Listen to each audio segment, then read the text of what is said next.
Gama é uma figura, como eu costumo dizer, um patrimônio dos brasileiros de modo geral, mas extremamente ligado à história da nossa cidade. Acredito que são muitos os paulistanos que passam pelo Largo do Arouche e, sem muita atenção, deixam de perceber que ali existe um monumento. Esse monumento é erigido a Luiz Gama, foi erigido, aliás, no ano por volta do seu centenário, 1930, por um grupo de associações negras de São Paulo, e nós lemos embaixo desse busto de Luiz Gama no Largo do Arouche uma plaquinha, né, a homenagem dos pretos do Brasil. E assim foi a homenagem dos pretos do Brasil a este negro brasileiro, que aliás é o único caso.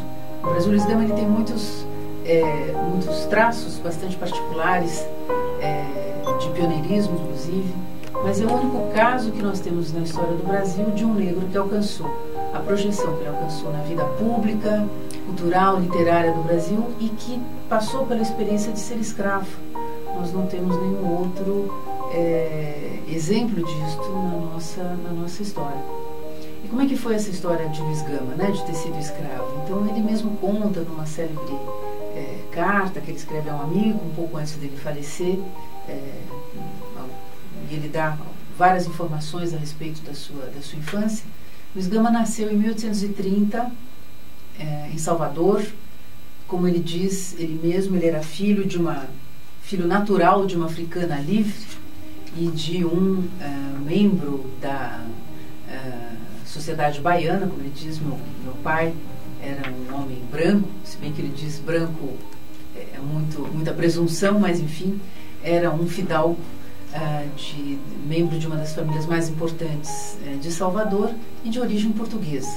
Então nós vemos que Luiz Gama exemplificava a formação mesmo da população brasileira naquela primeira metade do século XIX, que é principalmente essa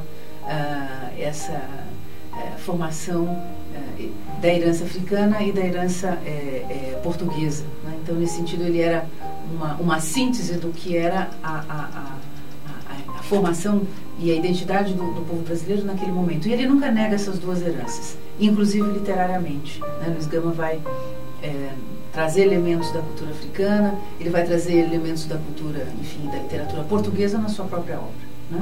Bom, então ele nasce em Salvador, aos 10 anos de idade, como ele diz, bom, a mãe, ele nos conta nessa carta, foi uma africana bastante turbulenta. Era um momento em que em Salvador havia muitas rebeliões negras, né, já estudadas por alguns historiadores, como o professor João José Reis, da Universidade Federal da Bahia, que fez um trabalho hoje que é um marco aí sobre a Revolução, a Revolta dos Malês, em 1835. Então a mãe de Luiz Gama, gente, não há hoje comprovação de que ela tenha participado ou sido líder dessas rebeliões, mas como centenas, a maioria dessa população baiana, e principalmente de Salvador, ela esteve certamente envolvida nessas questões. E Luiz Gama perde contato com ela mais ou menos quando ele tinha 7 anos. Como ele diz, ela envolvida nessas questões, acabou indo para o Rio de Janeiro.